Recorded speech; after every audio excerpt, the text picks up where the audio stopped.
Ladies and gentlemen, we're here. I'm part of the Kliq, isn't everybody? Yes! Yes! Yes! I got an idea, yeah. Beat up John Cena!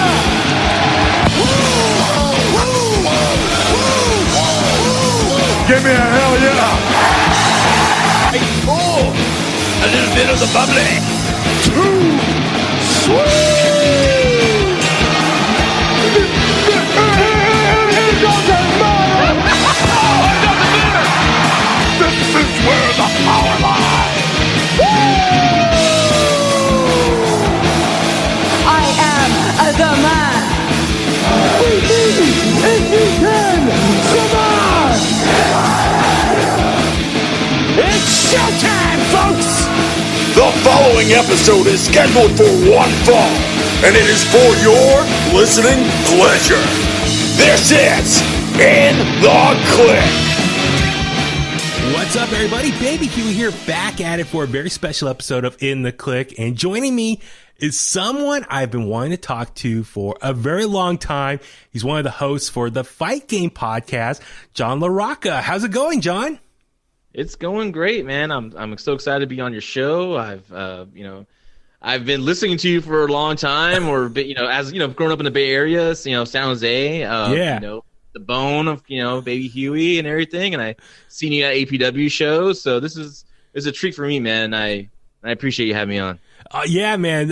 So just a little backstory, just kind of peel the curtain a little bit. So, I follow you on social media. Like I've heard so much about you, and we'll get into everything you do with the podcast. But yeah, we could touch on real quick just now. For anyone who follows you on Twitter, we see in your little bio as well, it says, former booker for APW from 2008 to 2012, and then once again from 2016 to 2019.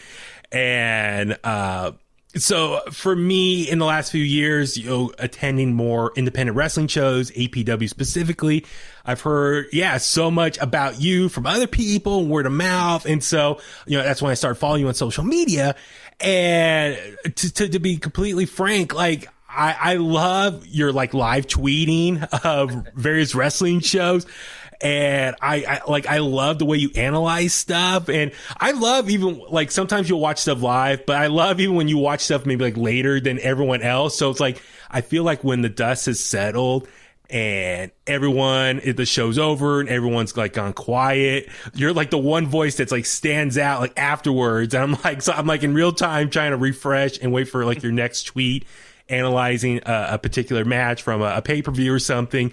And I just love your commentary. I feel like you're very analytic of different matches, but you'll bring up stuff that no one else will talk about or mention, and I'm like, that's a great viewpoint or way of looking at it. And so I really over time really appreciate everything you've been saying, your how you analyze stuff, you talk about stuff. And so it's been really fun to talk about. So no, thank you for just doing that. And so needless to say, I DM'd you recently and I said I love your commentary. I think it was AEW Full Gear, that particular pay-per-view, of the very stuff that you were talking about each match and stuff. And I was I gotta say something. I just gotta compliment him. I love what you've been saying, because everyone else was saying this and that, and I was everyone's saying the same thing, but you were saying some different stuff. And I was it's actually true. And so then you and I started a conversation that way, and then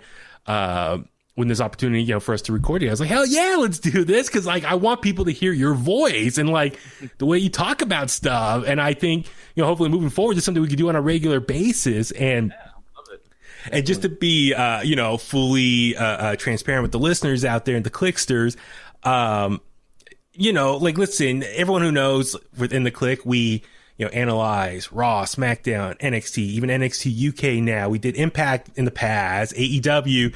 And, listen, we focus on each show and the pay-per-views, and we're analyzing match after match, breaking it all down. And I miss just having more open-ended conversations about, a handful of topics and just having a fun dialogue, very much like you would hear on sports talk radio. And so, I figure I did this a couple months ago with Tim from Pro Wrestling Unlimited, and that was a lot of fun. So I figure let's have you on. Let's kind of do like a similar format and just talk about some recent events in wrestling and just talk about some other stuff. And like I said, I can't thank you enough for making the time tonight. Yeah, no, man, I'm excited. And like I said, I every time I think about you and I think about the Bone specifically, is that 20 years ago, I still with the same company I work for now, but 20 years ago, I was grinding in the warehouse, just getting my foot in the door. And I call it the Great Radio Wars of like 2000, where one side of the warehouse had the Bone, the other side had like more of a hip hop station. And like each section kept raising the volume. We're like, and then people are getting heated and getting arguments going on. I mean, people were turning off certain radios. Radios walk by, just turn it down. And so finally, my boss comes out. Finally makes a stand. Like after 2 weeks of this, just drama, and he goes, "We're listening to the Bone, and that's it because I like the Bone." And that was it, dude. From then on, it was the Bone in our warehouse for a long time. Oh my God! So yeah. I mean, so like, I just turned 37 on Saturday. And so, and then this past August, I got an email like from our CEO, and it was like one of those generic emails, but it was like, hey, it's the anniversary of your start date. And it was like, congrats on being with the company for 15 years. So I was like, wow, this past August was 15 years for me at the Bone. And it's like, congratulations, man. Thank you. But it's like all the stories and stuff I got to experience. And I was telling you off the air, so I just recorded a podcast with my buddy Philip, who does help out with AEW reviews for In The Kliq, but he has an awesome wrestling podcast called The Bullet Cast, and he wanted to kind of know about my history in radio. And I told him, man, I'm that point now, or I have my own set of stories now. I've been in this radio game for long enough that I have my own stories and experiences. Like before, like I was a young guy and I was always listening to the older coworkers. And I was like, man, I wish I had some stories to talk about. Now I'm at that point now. So it's just, so yeah, in the last 15 years, I've seen so much, just how much radio's change and evolve. And so, no, I appreciate, your boss for, switching the dial and keeping it on the Bone. So very cool. I've been dying to share that story with you because I always talked about that story just like in work history at our work. I always talk about.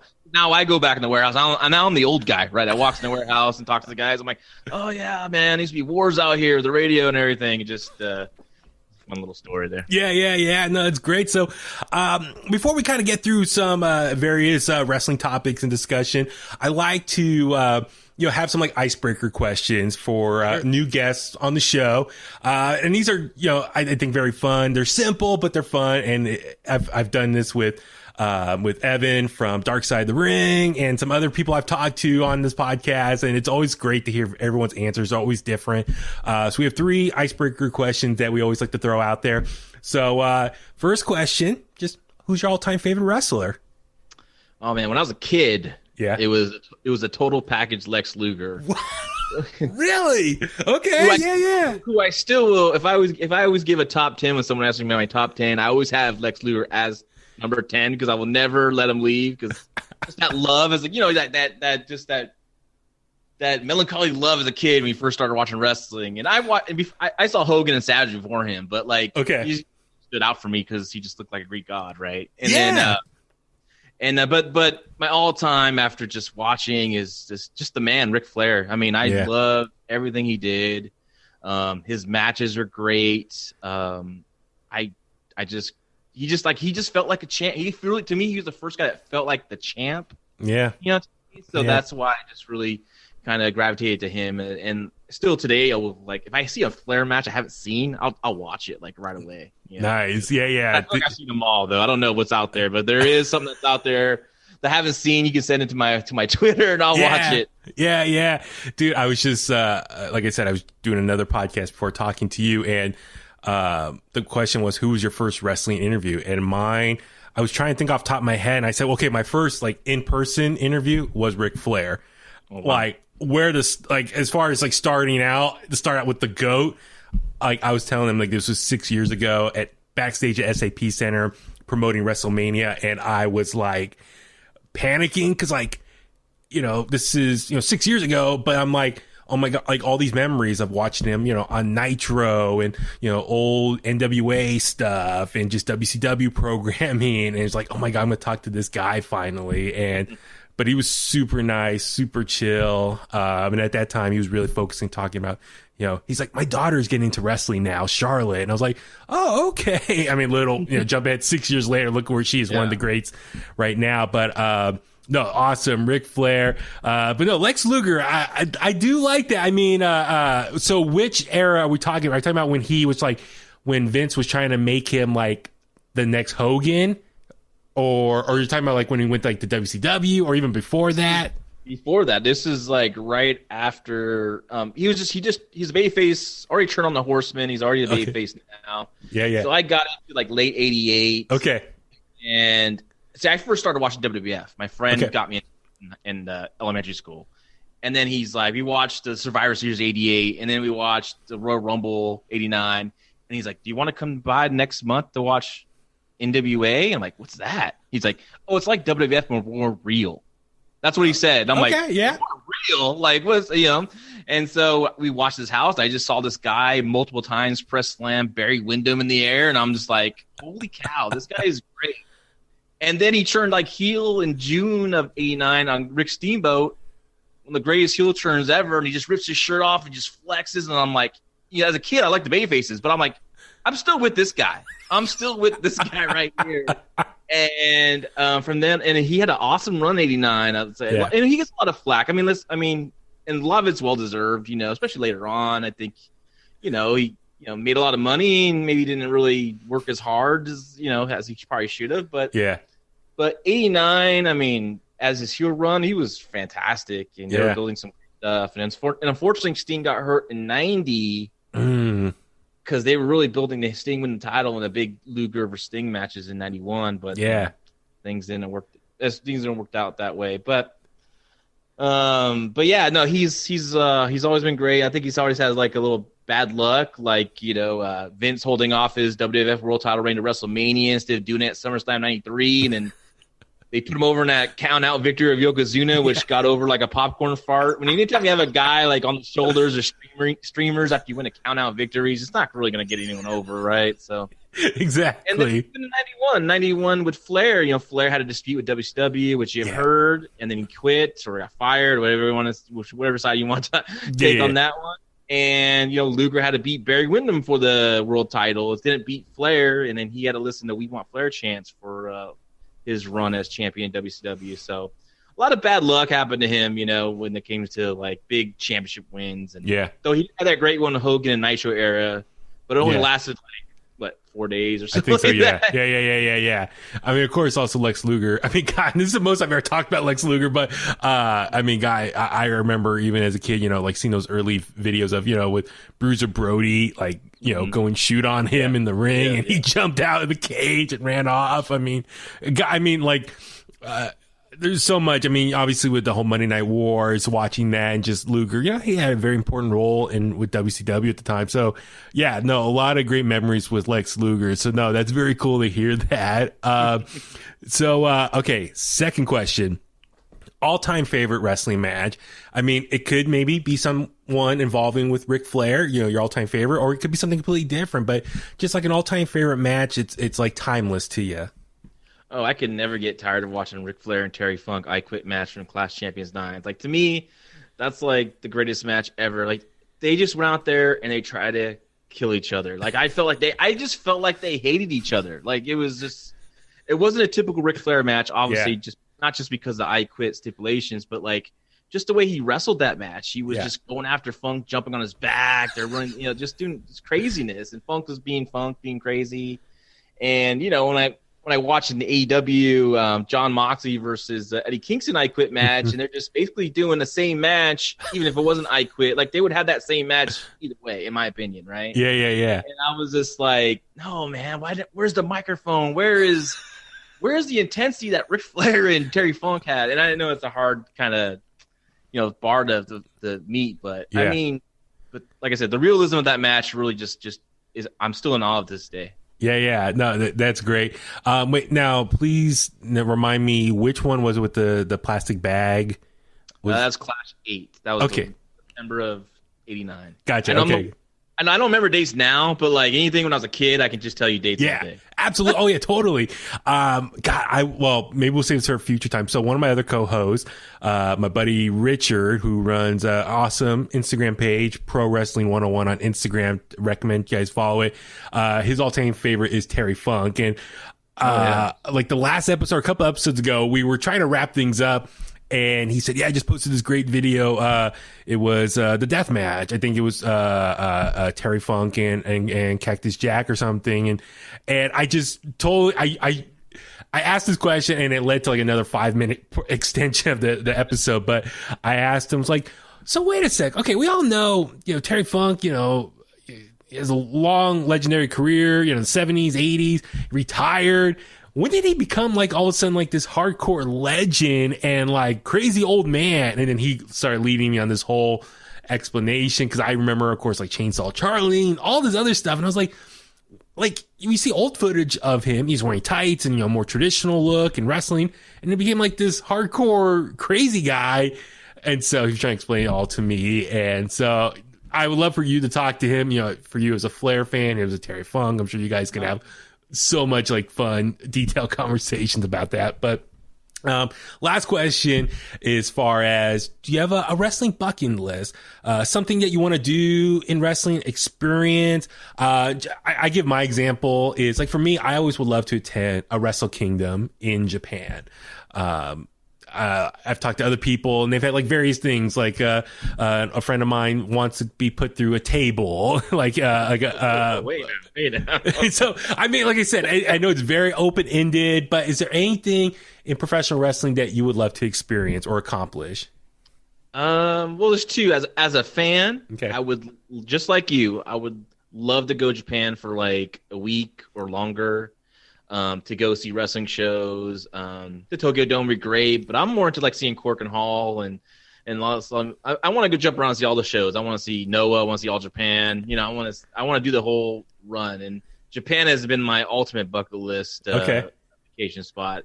I just love that culture. I love, just love it over there. And I always hear great things. I have friends out there now wrestling right now, and they just say how great it is over there and how nice it is. And professionally, something came calling creatively in one of the bigger companies. Yeah, I would jump on it any day, anytime.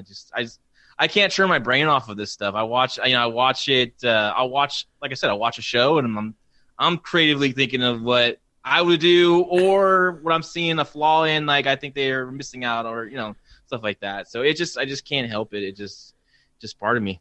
Yeah, I mean, just a couple nights ago, I think I commented, in regards to some of your AEW Full Gear stuff. I was like, dude, Tony Khan should hire you to kind of correct some of these little misses, or just to kind of tighten things up from a storyline standpoint. That's just an example for everyone listening right now, where I think your knowledge is so amazing. And but yeah, no, I'm with you. Cause even like the other night you were like, I saw you tweeted out, all right, getting ready to watch some NXT UK. And I was like, awesome. Like it's even cool. Like, in your free time, you're watching, NXT UK. And, they just kind of came back, during this pandemic, like within the last like 6 weeks or so. I didn't watch it regularly before just cause God, there's so much wrestling to watch now. No, but, I agree.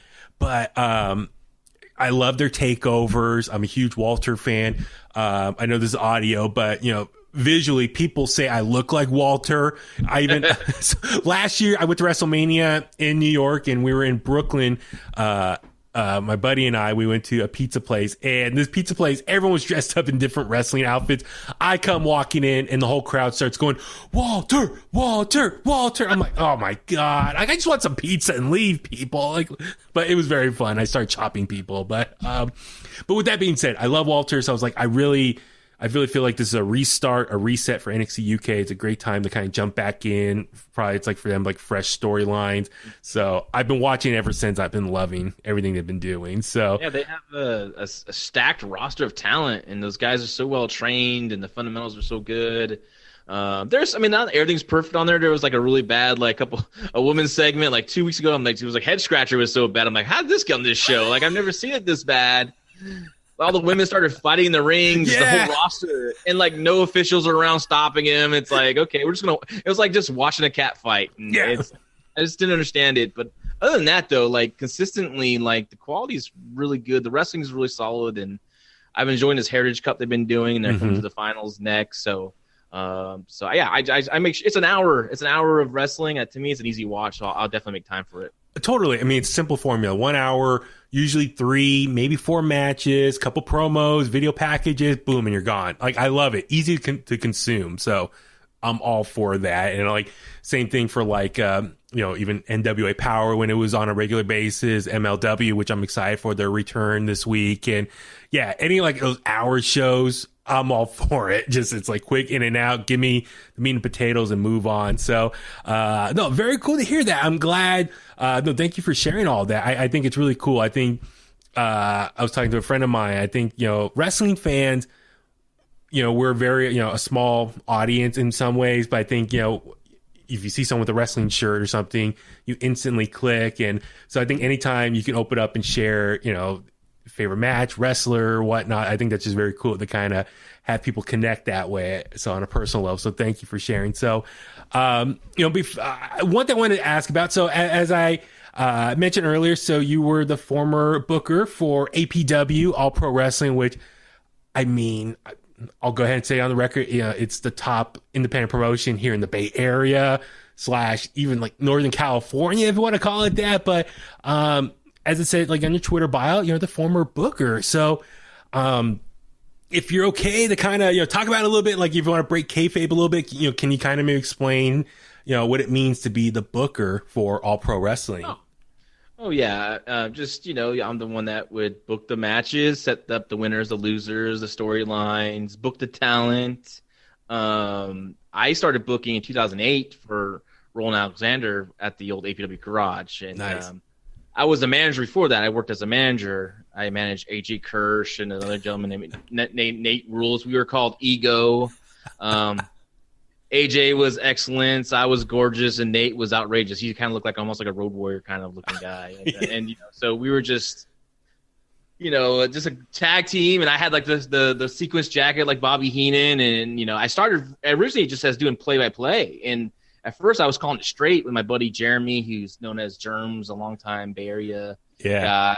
And but the bookers at the time, or the matchmakers at the time, Jason Dedrich and Gabe Ramirez. Jason Dedrich came to me. He's like, as commentary, he's like, "You guys got to spice it up, a little bit. You guys are just being too like normal."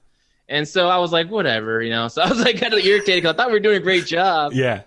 But there was a tag team called the Mafia, very creative name. Venice DeMarco, Chris Coloni, and Tiffany. And since I am full-blood Italian, I would just start going with them, being biased towards them. And so it kept getting a good response. So they're like, one day I showed up, and they're like, "We need you to interfere in our match and cost them and have them win a match." And next thing you know, I'm like booked in Bakersfield as their manager, right? And so I did that for a while, and then I started managing, like I said, Ego, and that was a lot of fun. I hurt my neck in 2008.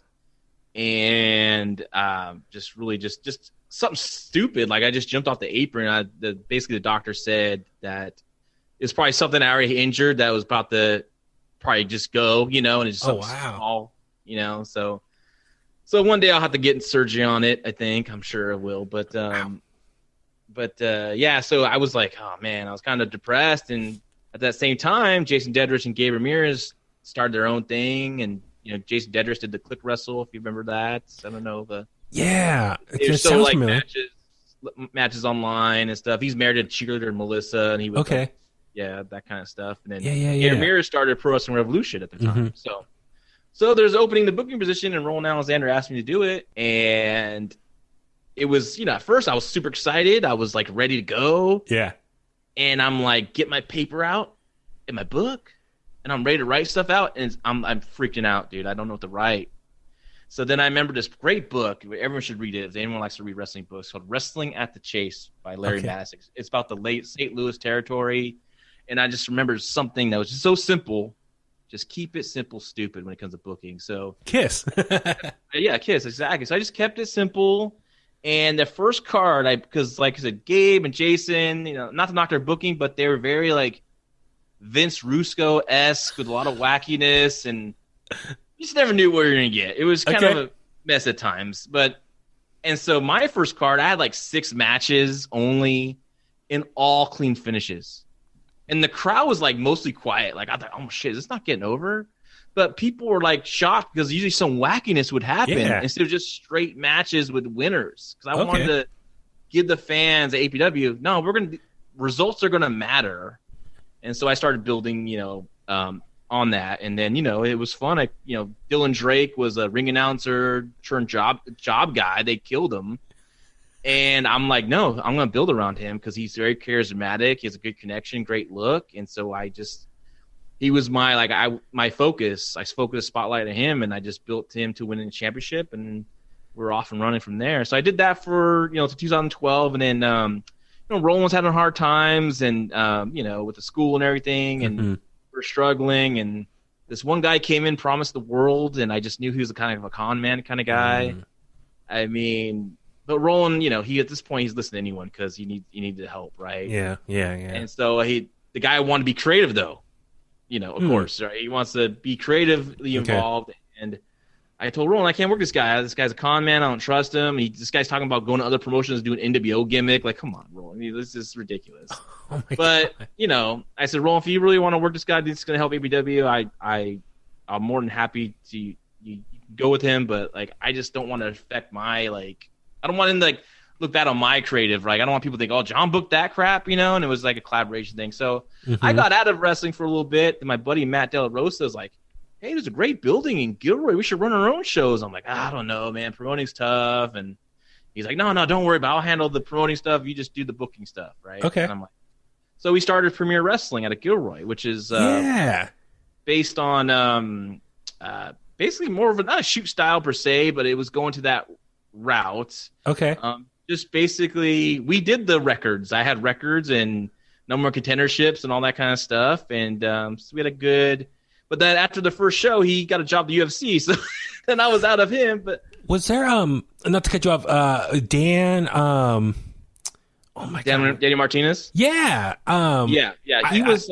He's my buddy. He was Matt Del Rosa's buddy too. And when Matt left for the UFC, Matt recommended Dan to come join me, and so that we partnered up. And he's a great partner. And we were running really well. We're doing good. And then my first baby came around, and it was it wasn't to where I was like, man, I want to keep fighting with this and have more stress on my personal life, with the family. So I'm like, okay, it was heartbreaking to close up Premiere, and I still get a kick when fans are like, hey, we Premiere come back, one more show and stuff like that. But it was tough. But then Marcus, who I've always been great friends with, after 6 months being out of it, he's always bugged me come on, man, help me out, let me book this thing. It's crazy, and it is a lot of work to promote and book at the same time. So finally I said, I was getting the itch, and I was like, yeah, dude, I'll come and help you out. And we had a great partnership. It was fun to work with him. He would handle the stars and negotiation of that, because that's that's his money and the business side of it. So I would mainly concentrate on storyline development, booking the local talent, or even finding some undiscovered talent from Southern California, like Jake Atlas and stuff like that. So and so I would kind of really work with the undercard and everything and stuff. So we had a really good thing going. And then, like I said, I had another baby, but still good.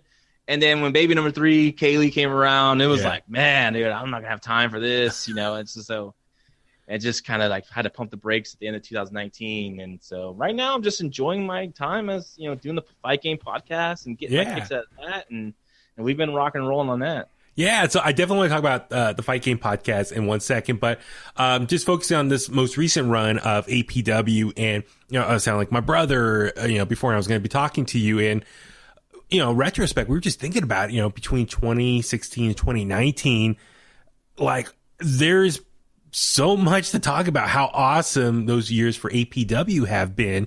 And for anyone who doesn't know, you've had everyone come through here who arguably are now been signed off, because last year or so there's almost like a talent raid from all these mainstream promotions signing up people to fill up their roster.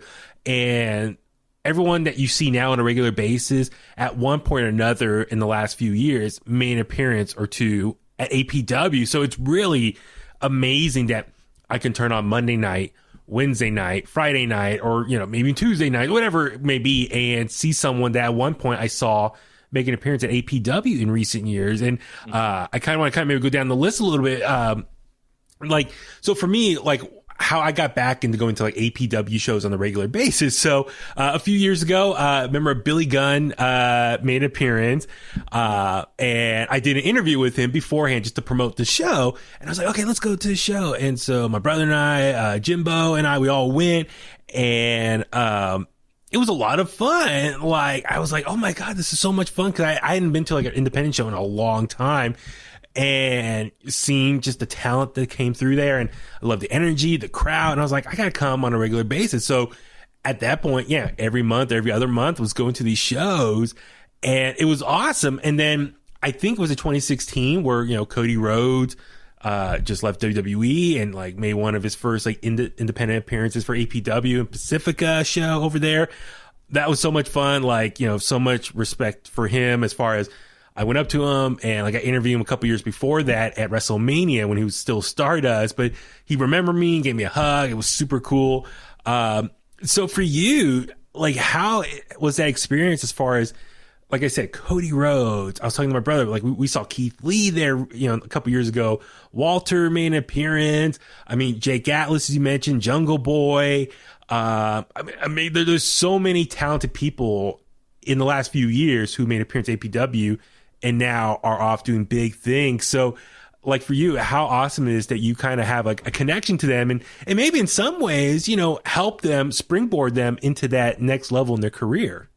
Yeah, no, it was amazing, and a lot of it I give credit to Marcus and Mike Millerick that really went out and took, you know, spent their money and took advantage of like you know, Cody was, you know, a hot commodity, and you know, are you going to invest in a guy like that, or are you going to invest in, you know, someone it's all about drawing the money. It's all about drawing the crowd. And he was a guy, and Marcus is really good at recognizing that. So that was awesome. He was great for us. Obviously, he drew some great crowds. Cow Palace, you know, yes. That first Cow Palace with him and Joey Ryan in the cage, and, you know, that drew really well. You know, 3,500. A lot of it was the Cow Palace itself, because it brought back so much nostalgia, because a lot of old fans who used to go there came back to see wrestling at the Cow Palace, and not just WWF wrestling or WWE. It was like just this independent, you know, organization. Let's see what they're gonna do, and that was like a highlight, just a I think peak for us there. That was an amazing night.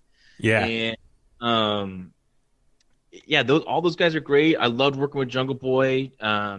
Jack Perry's such a good kid. Yep. And I was involved in booking his. I don't know if you remember his story. Like, he kept losing in his first few matches, but he was so popular. I kept wanting to, each step I wanted him to show the fans, like, he's getting closer. He's getting closer. He's getting getting closer. And so finally, you know, they had him win the championship and everything. And so it's just, he was a lot of fun to work with, and just, I was so happy when he got signed. That was like a proud papa moment right there, because, you know, he's just a good kid, and you know, been through a lot. And, you know, same with Will Hobbs. You know, I remember Will Hobbs was a skinny little kid when I had him at APW, and now look at him, you know, Big Willie Hobbs, as Jim Ross likes to say. So I'm happy that he's, you know, I'm glad that Tony Khan's loving that guy, and let's come on, keep more and more with Will Hobbs, please, in AEW. Yeah, no, totally. It's I mean, Will Hobbs is the most recent story of like how incredible, and just the feedback, and everyone on social media was celebrating and congratulating him. I mean, just shows how well loved he is, and everyone's so happy for him to get signed by AEW. But even Jungle Boy, you know, he's from Southern California, but, you know, coming up here like on a regular basis and doing stuff with APW and Pro Wrestling Revolution, and the matches him and Jake Atlas had. And God, like Jake Atlas in NXT now. But even last year, the oh my God, when SCU came, and one of the opening matches was Jake Atlas versus Isaiah Swerve Scott now, but God, that was like one of the best matches I've ever seen in person. They had great chemistry together. That was a beautiful match. Yeah, I mean, that was so great. I mean, so it's just really amazing. Everyone that we've seen in, recent years on TV now have made an appearance in APW. So, yeah, like that Cow Palace show, though, how was it for you to, like, be a part of putting on that show? Because, like, my brother and I were super excited. We went to Cow Palace as kids for wrestling shows. So, to me, that was such an incredible experience because, like, I really felt it was like an amazing opportunity. It was almost like a WrestleMania for the independent scene out here. Mm-hmm. So, I mean, just for Cody to come out here, and then I even interviewed him, or was part of like a press conference thing for him when he came out with New Japan at the time, and he even then mentioned like last time he was at the Cow Palace was APW and praised how awesome a show that was and just the promotion is itself. So for you, yeah, just to be able to put on like a show at the Cow Palace, that must be like for you such a rewarding thing to have on your resume now.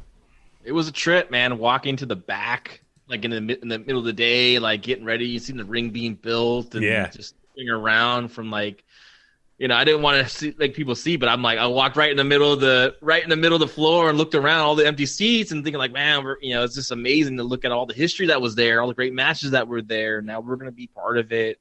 Work with Pat Patterson, who we brought in to do a spot, which, my God, I'll never forget. We had him out there, and he was supposed to do a spot like with Dylan Drake, and all of a sudden I'm watching from the side, and he takes a walk to the back, and I'm like, where the hell's Pat going? He's supposed to have a spot going on. So I go get him, and I can't find him for a second. He's in there smoking in the Cow Palace. Like, he still thinks he runs the Cow Palace, right? And he's like, I think a lady even told him, like, sir, you gotta pick a cigarette out. And he's like, oh, yeah, sure. Takes another drag, Yeah. And I'm like, Pat, we need you out there. We need you out there for the, the thing with Dylan Drake. Oh, yeah, okay, yeah. And I'm like, is he fucking with me? Oh, sorry, that's on this. It's all good. Yeah, well, yeah. Is he messing me? Is he ripping me? So I'm like, Pat, gotta get out there. And he starts, don't worry, I'll be out there. I'm like, all right, man, we need you out there now. And I'm like, grab him by the arm and dragging Pat Patterson, like, guiding him to the curtain. Like, and I'm like, I can't believe I'm surprised he hasn't nailed me yet. So I'm like, so that was a thrill to do. And it was a lot of fun.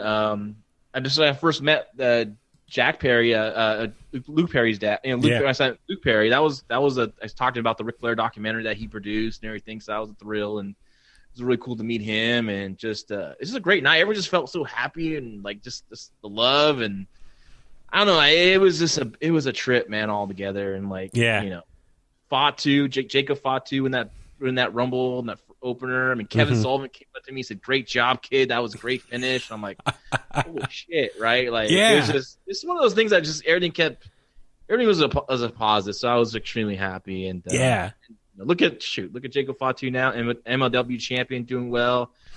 Carl Fredericks. Yeah, Carl Fredericks, New Japan. I mean, there's so many. I mean, that's the thing. And like, I definitely want to have you on maybe on a regular basis. And like, we can reflect, like, I'll think of more names maybe tomorrow or later, or whatever. And, there's so many different names to talk about and get into. I mean, look at Timothy Thatcher. There's so much. Just a guy in Sacramento. And I took over the book in APW in 2008. Like, we had a lower roster, like, of people. And I'm like, Roland, we got to open up to other promotions. We were kind of like just our students and our wrestlers. Mm-hmm. And so I brought in Timothy Thatcher, and I saw a match with him and Dylan, and I was like, man, this guy's good. And so I just started off pushing him, and of course Jeff Cobb. I got him over. Well, he's wrestling in Hawaii for this small promotion. They came over here for vacation. They're looking to do some work, and all of a sudden I'm like, well, let's have fun with it. Let's call it the Pacific Challenge. And I said, well, send me footage of your guys. I haven't seen them before. And like 2 were okay.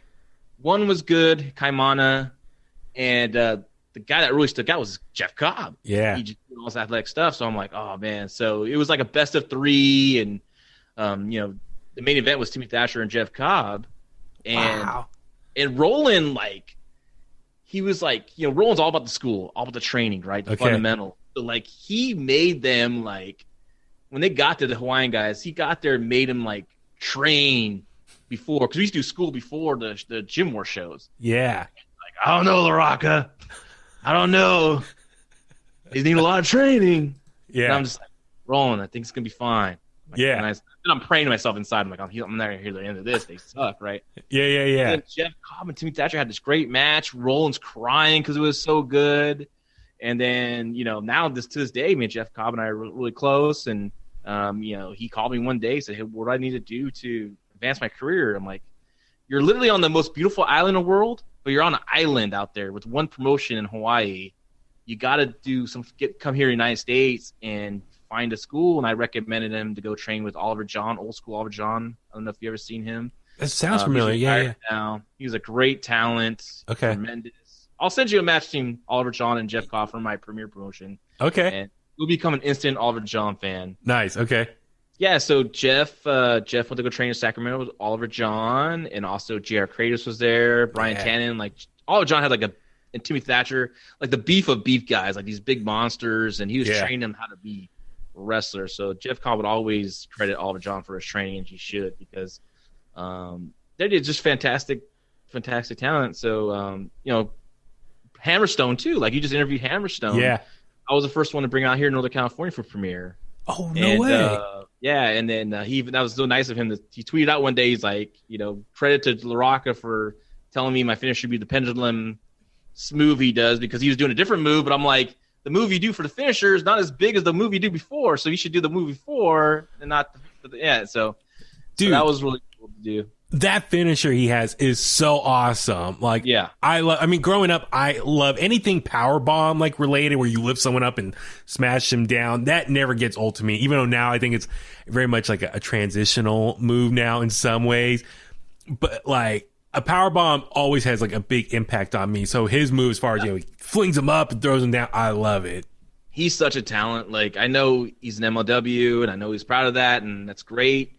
But God, man, if Tony Khan ain't opening the books up when he's available to sign him, like, there's something wrong. And, or WWE's going to sign him.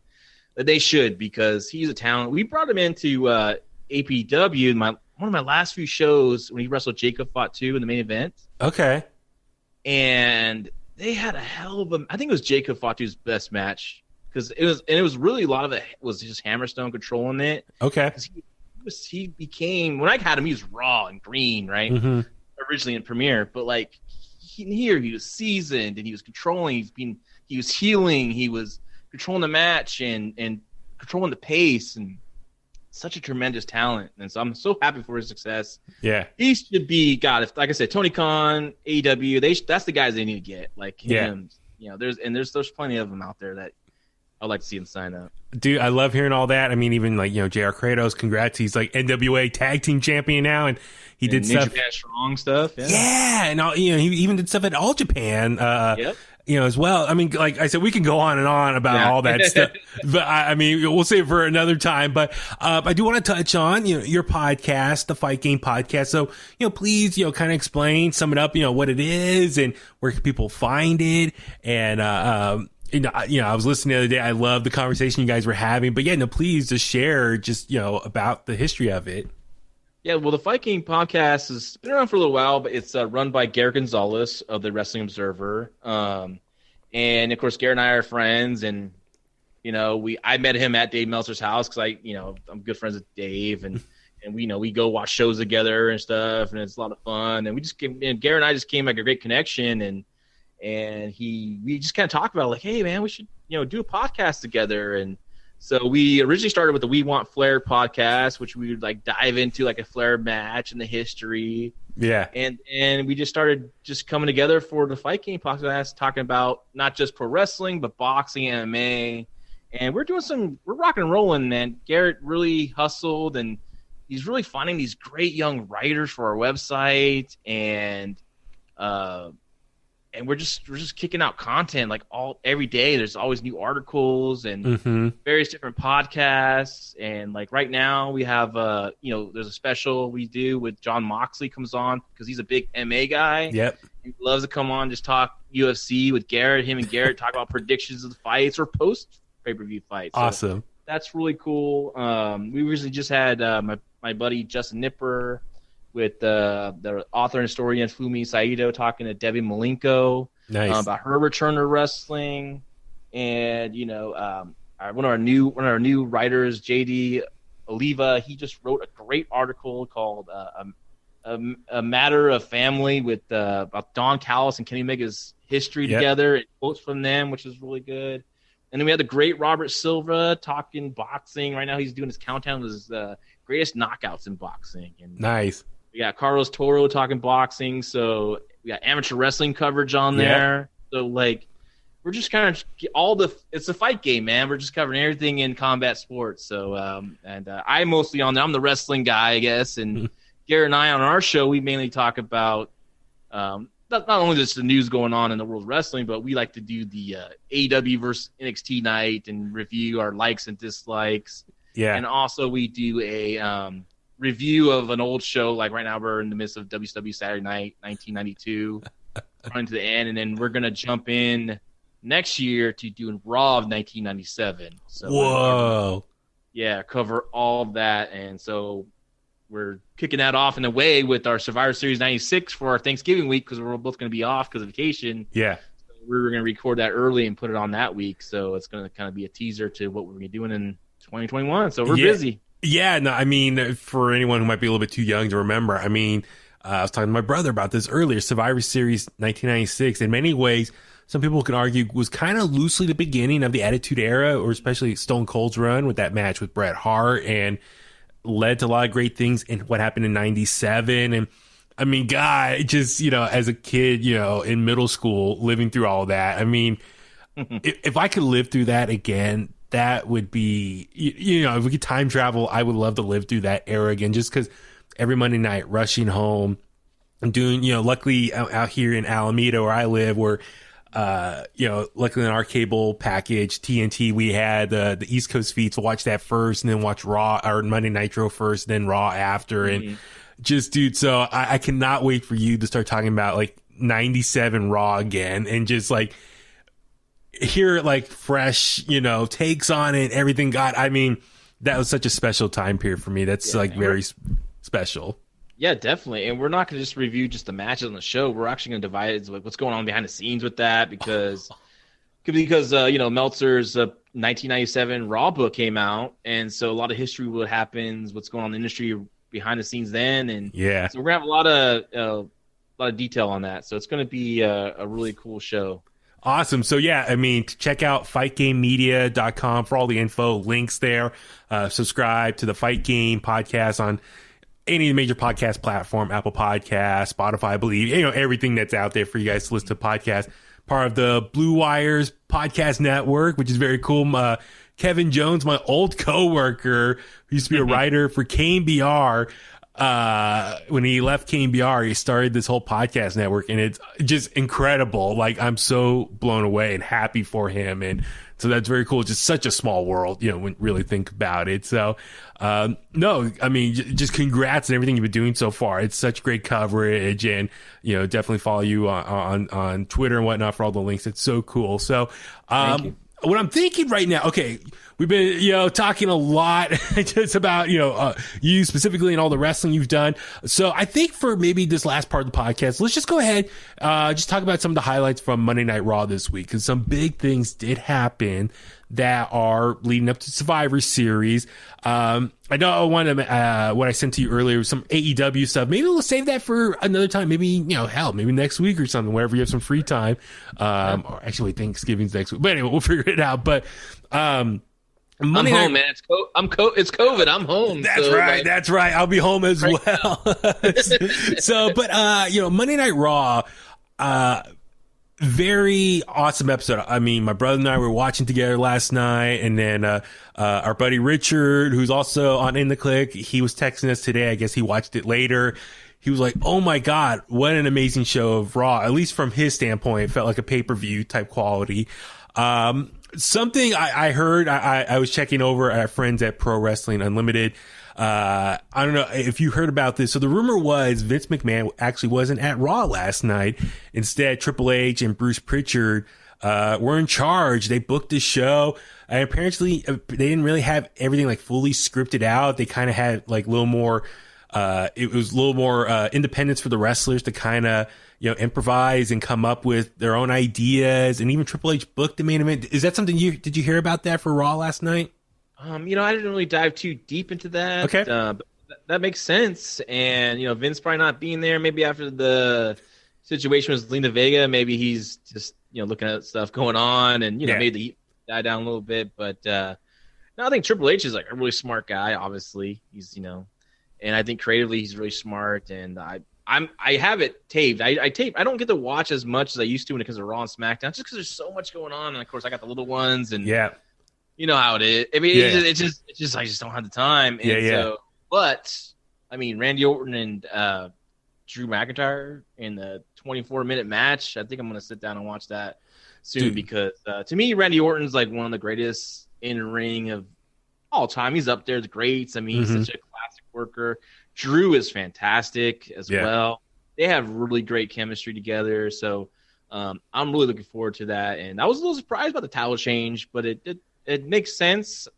And it makes sense, I think, but I kind of wish they wouldn't do the match that's coming up at Survivor Series right now. That would kind of been something better on later on, but So a couple things. So I think let's kind of break down a little bit just Drew McIntyre and what's next for him, and then even after that, let's just touch on maybe Survivor Series, how they can just handle it better moving forward. Just I feel like Survivor Series more or less is just one big exhibition now. The last few years, especially with the brand extension for both shows. So for everyone listening right now, I'm sure you watched and you heard Drew McIntyre defeated Randy Orton and is once again a WWE champion, a 2-time champion. So congrats to him, friend of the show. And so I'm super happy for him. I really in love his title reign this year. I mean, it's been unfortunate. It's been the whole pandemic era. It's been, he won in front of nobody. His first title win, defeating Brock Lesnar at WrestleMania. No one was there. Even though he very much made a point to like stare into the camera and thank the WWE universe and try to connect via the camera to the audience out there. I thought that was a very cool way to approach it. For me, his title reign, his first one, I really enjoyed it as far as he took on every challenger thrown at him, ready to fight, fought them, defeated them. I thought he was booked as a very strong baby face. His promos were great. It was like, finally, we have a WWE champion that's cool, but also tough, and he's a good guy. And he takes on all the challengers. He doesn't back off. He's not booked looking goofy or stupid or anything like that. So, I mean, I'm just kind of curious for you, just your thoughts on maybe just Drew McIntyre's just initial run as WWE champion. I thought it was really good. It needed to be done. She needed to be a strong champion. He needed to go through challengers and defend the title. He always looked convincing with his wins. I'm a little worried now, but who's going to be his fresh opponents coming up next? Because he ran through the Bobby Lashley's and trying to think, Dolph Ziggler. Alamus has already been, who is free agent supposedly. Like, I don't know where, right? He hasn't even showed up yet, has he? Anywhere? Yeah. That's a good question. My brother and I was like, is he SmackDown or not? So Andrade, I don't know officially where he's at right now. Yeah. Wherever Charlotte is, I think that's the easy answer. I can't believe that guy is just like treading water. Like, to me, he's like a can't miss talent. But absolutely, we can do that another time. But yeah. I think he had a great reign, and I'm glad it was long. I was a little surprised with the title change, but I think they needed to give Randy Orton something. I was shocked that Randy Orton's run was short. Now, the rumor is for a long time was going to be Edge and Orton at WrestleMania.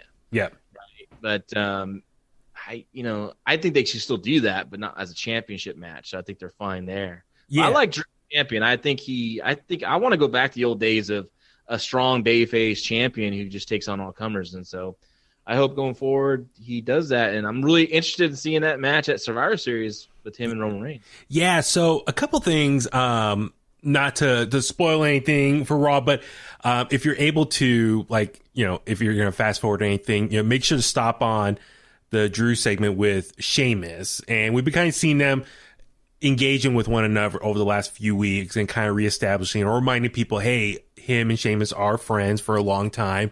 And so part of his entrance last night was partly due to Sheamus, helping him out. So I'll just leave it at that for you to watch. But a lot of people are speculating, all right, Sheamus, he's been a heel most recently on SmackDown.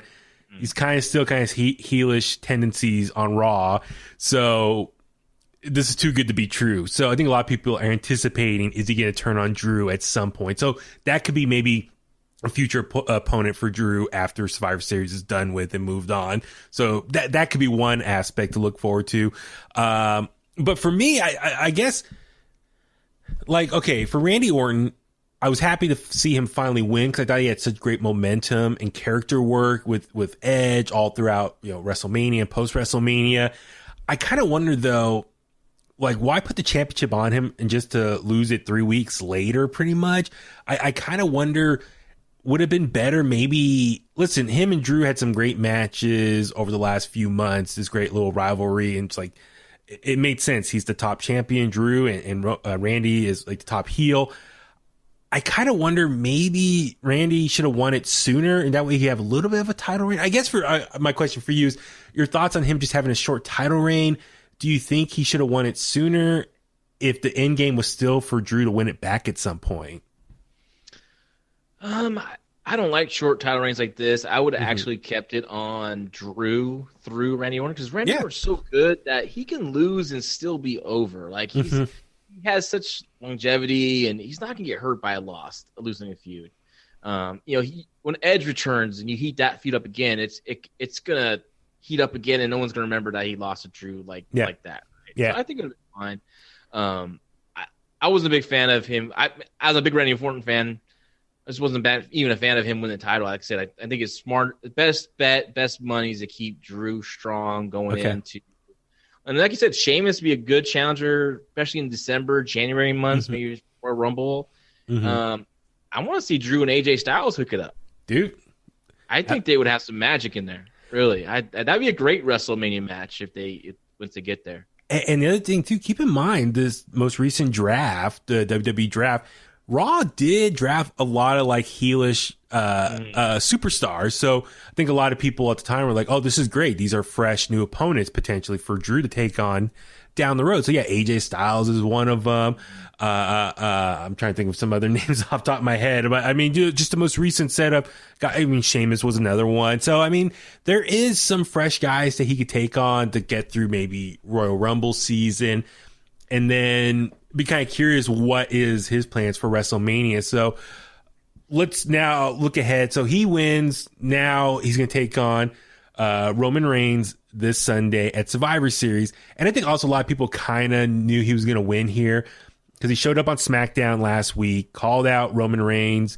Roman, told him, like, I don't watch Raw. Who are you? No one watches you. And he told him, like, get one of these. And he pointed to the Universal title and then come see me again. And so it was a great promotion for the match this happened on Raw this week. And a lot of people are like, okay, are they gonna, potentially, go at it once again? I know they have history at previous WrestleManias.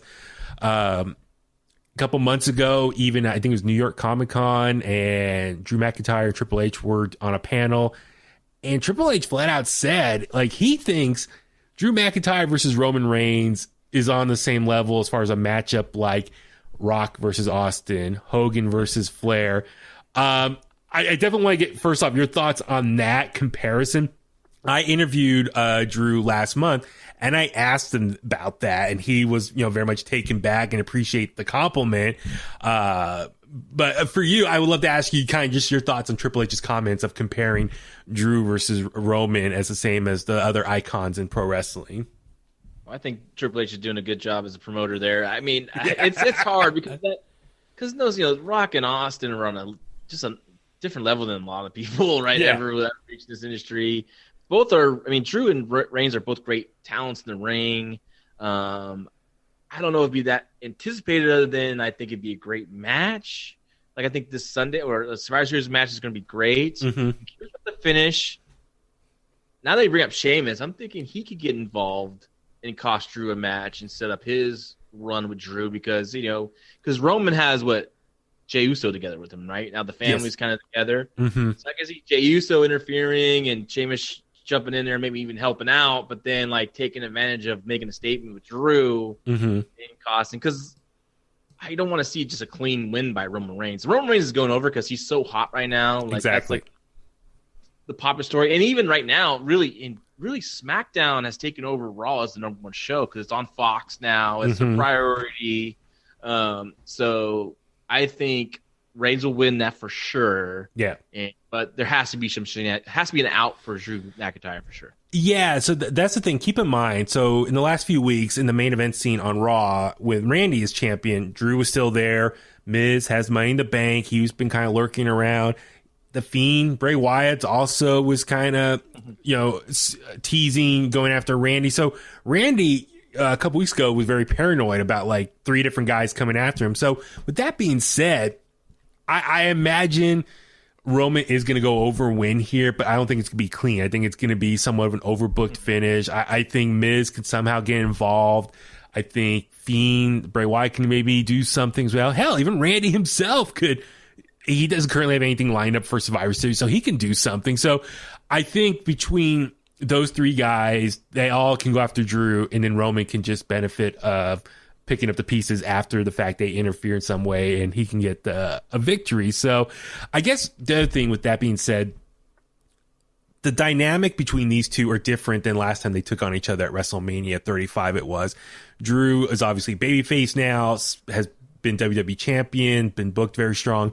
Roman, in his time back in the last couple months, he's been booked as an awesome heel. So that, like I said, they change, bad guy, good guy, and whatnot, reverse that, and then reverse roles. And so I think a potential matchup down the road, it could be like at a WrestleMania. It should be a WrestleMania quality type match. Now, and there's been a lot of rumors as far as what Roman's opponent's going to be. Is it going to be The Rock? Are they going to get The Rock and like he can challenge who's the true head of the table of the family? I mean, there's been different possibilities for Roman, what he can do, and Drew as well. I mean, it'd be interesting to see if they would do champion versus champion at a WrestleMania type of match. So with that being said, going back to like Triple H's comments, Triple H said he wants to see that matchup, but he thinks it should be saved down the road and you give it more build to it and whatnot. So the fact that we're all of a sudden getting this on like less than 6 days build at Survivor Series, do you think this is a little too soon to have this matchup between the two of them? Oh, I think so. I definitely think so. And things change so fast over there creatively that, things kind of get just sometimes you gotta just roll with it, I guess. But if they can do it to where it leaves you wanting more, and like I said, there's interference and shenanigans to where like, hey, we didn't have this wasn't 1-on-1. This guy got involved, this guy involved, and they could do something like that. Yeah. The Rock at WrestleMania, Roman Reigns. I would like to see Rock wait to 2022 for LA. I think Rock, Hollywood, LA going for the title. Yeah. Makes sense. I think Ronda coming back for that show also makes sense. I think they want to make LA as big as possible. Plus, due to COVID, who knows what's going to happen in March, right? I'm like, I'm already taking 2021 off. That's the way that's my mindset right now. I really want to. I mean, I miss everyone. I want to do stuff, and I'm definitely planning on going to WrestleMania in 2022 if I can, in LA. And let's hope the world's all back to where we once had it, and we're all safe. And so, so I think that I can see Rock and Roman there. But how do you keep Roman that hot for another year? That's going to be a challenge. So because it's in Tampa this year, right? They're going to redo. That's what it looks like. Yeah, so it's Tampa, and I think it was WrestleVotes tweeted out. Because originally it's supposed to be, I think, like March 28th, 2021, but they're trying to potentially move it back like 2 or 3 weeks as if that's going to make a huge difference. But it might be mid-April now, and so hopefully they might have more fans there. I mean, I think the Super Bowl is supposed to happen this year, or February there. I don't know how many fans are actually going to be there for that. I mean, look, the pandemic is getting out of control again, so if maybe they can have it in Tampa Bay next year, but maybe kind of, in pods, kind of similar to what like New Japan was doing, even AEW with sections of fans. So, I mean, if it holds 70,000, but maybe you can get like, I don't know, quarter capacity, like a college football game. I don't know. I mean, I'm sure they want it on that stage and still have some fans in attendance. Probably won't be a full house, but it'd be interesting if they do try to pull it off and get WrestleMania there in Tampa Bay. So, what kind of matchup they can have. depressing because the WrestleMania weekend has been such a big thing for wrestling fans to all come together and take in like a million shows. Like 2015 was here in Santa Clara. It was just nuts. Man, I was going back and forth checking out all this stuff, and it was just like it was overwhelming. And then then I went to New York for WrestleMania. Shit, okay, I've never been to New York, so my buddies as a birthday gift got me a ticket to the New Japan show in Madison Square Garden, which was a big deal for me because to see Jeff Cobb in Madison Square Gardens, I had to be there to see that, and they wanted me to be there to see that, and it was great to see him accomplish that goal, and so it was that's what reason I came out there for, to see New Japan, not just WrestleMania.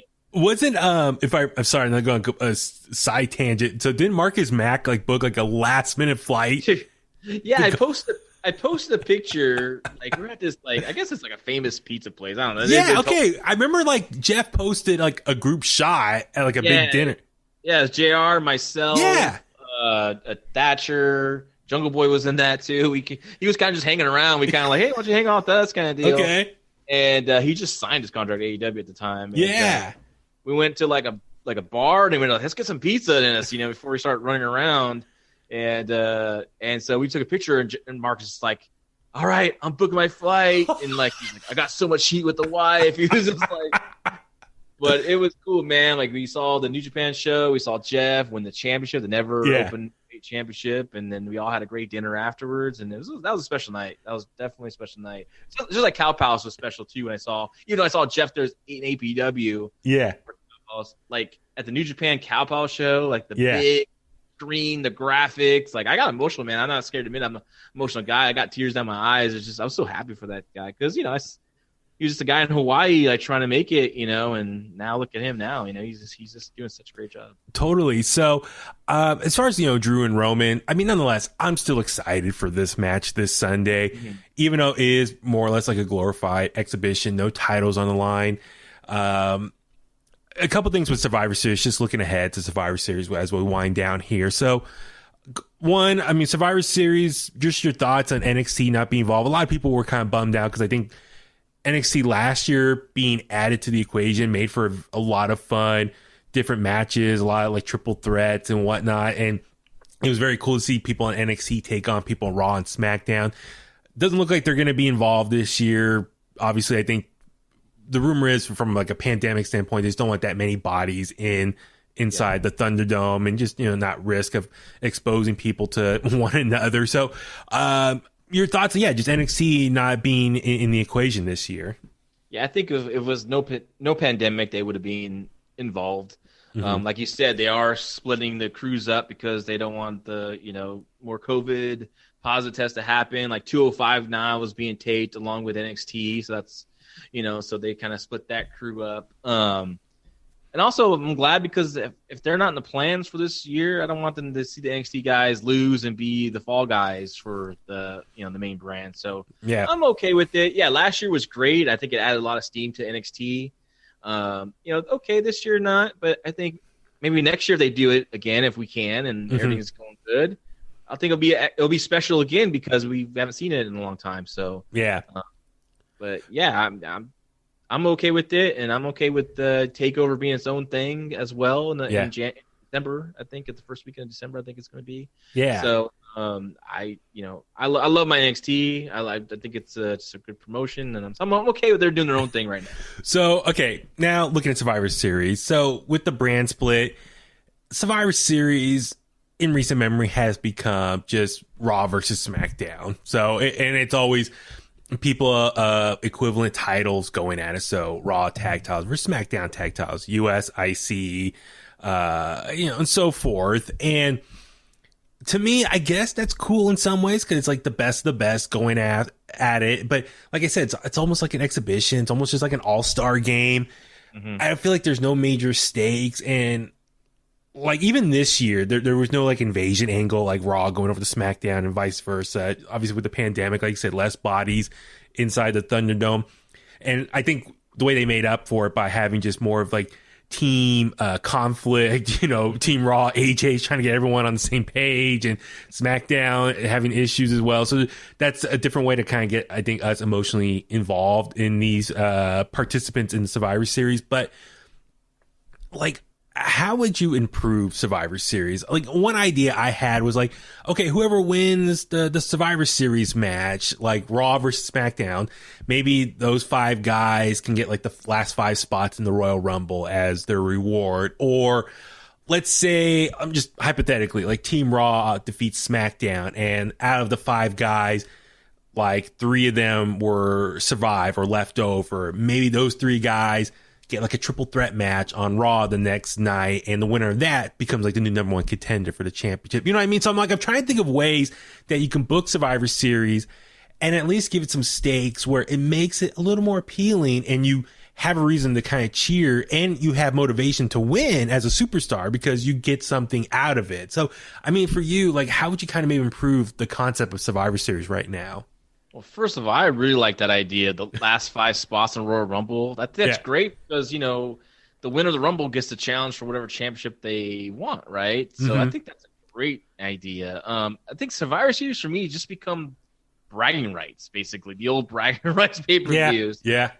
If it was me, I still think it's beneficial just to kind of keep it separate with the brands and the titles and just focus on that and continue those storylines. Because I think I don't really want to see Drew lose right now to Roman Reigns. That was going to happen. Or even, I don't want to see Asuka lose, or I don't want to see Sasha Banks lose. I'd rather just have them in their own program building to continue to build on towards WrestleMania.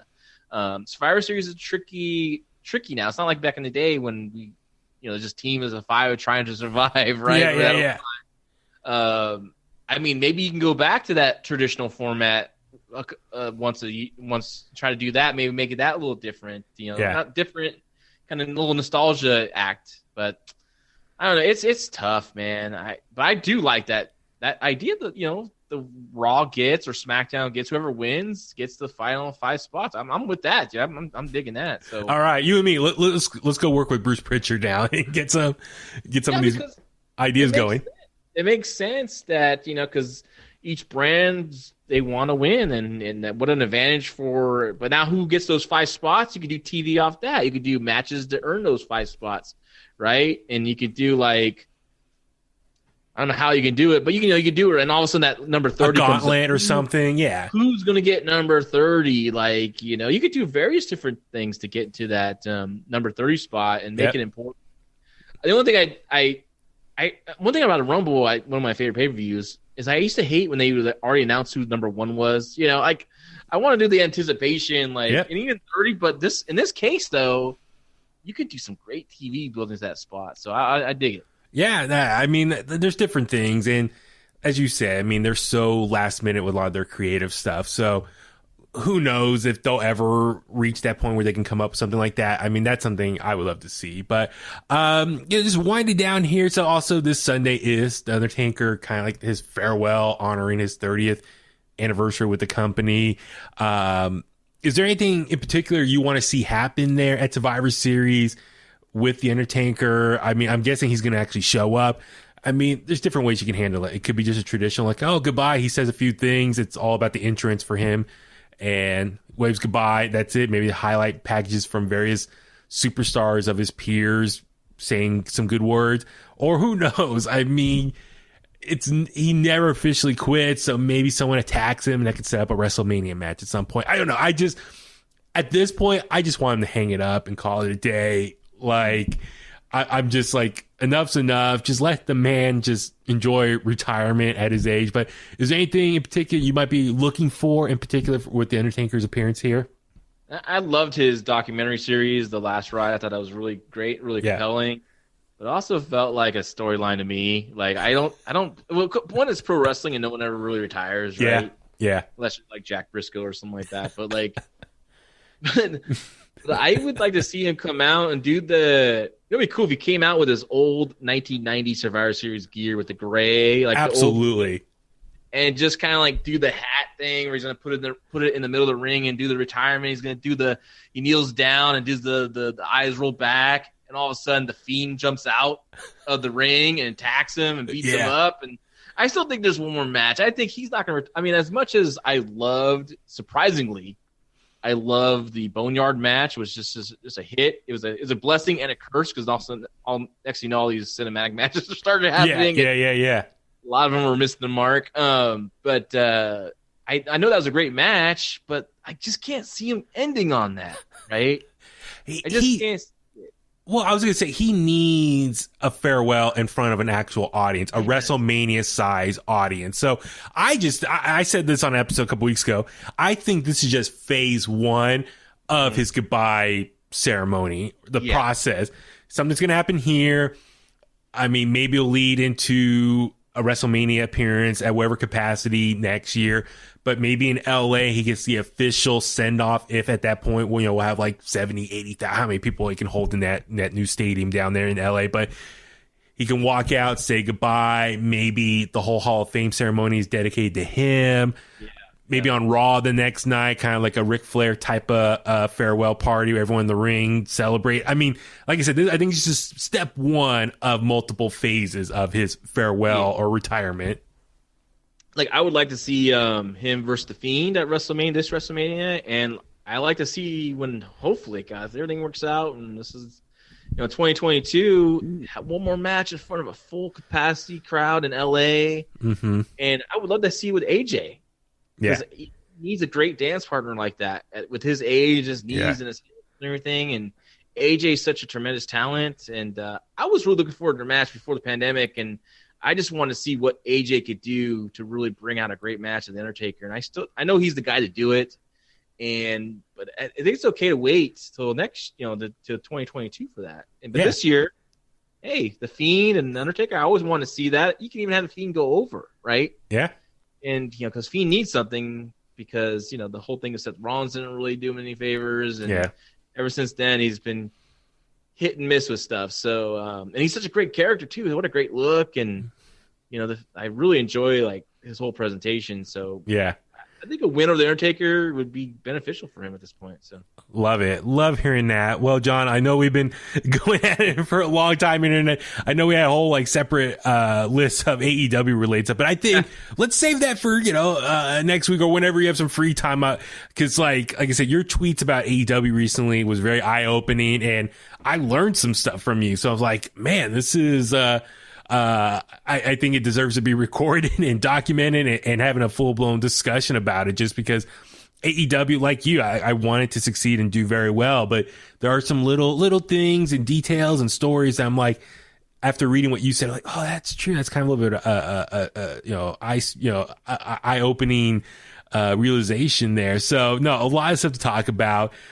This was so much fun, and I'd love to have you on very soon. And please just tell all the Kliqsters out there, where can people find you online, and remind people about your Survivor Series 96 episode. Yeah, you can find me on Twitter at LaRocca JL, and we'll have an episode this Friday for Fight Game podcast talking about our AEW NXT nights, and then on Mondays we come back. I'll be back on there with our WWE Saturday Night Review, and then for the week of our Thursday night show, normal Thursday night, Friday morning show, that's when we do our review of Survivor Series 1996. And after watching that show, and it's been a while, it's amazing what a kickoff point, like you said, not just Austin, but Rocky Maivia debuts, right? Yeah. And also the kickoff of Shawn Michaels turning heel because he was booed out of the building in Madison Square Garden versus Sid Vicious. Yes. And I thought, oh my, there's another thing that kicked off Shawn Michaels' heel run. And that's what's, Shawn and Austin leading to that, right? So a lot of things got things going in motion for WWE at the time. So it's a very historic event. Yeah, absolutely. In Madison Square Garden. And dude, there's just so much to talk about in that episode or that pay-per-view. So I love it. So yes, encourage everyone out there, subscribe to the Fight Game podcast. Like you said, great work there. And that, like I said, this was a lot of fun. And it sounds like you and I could talk for forever, but we're both busy guys. So no, like I said, thank you again for making the time, and looking forward to doing this again real soon. Oh, my pleasure, man. I can't wait to come back. Awesome. So on that note, let's go ahead and go home for tonight and wrap things up. And that's the bottom line because Huey said so.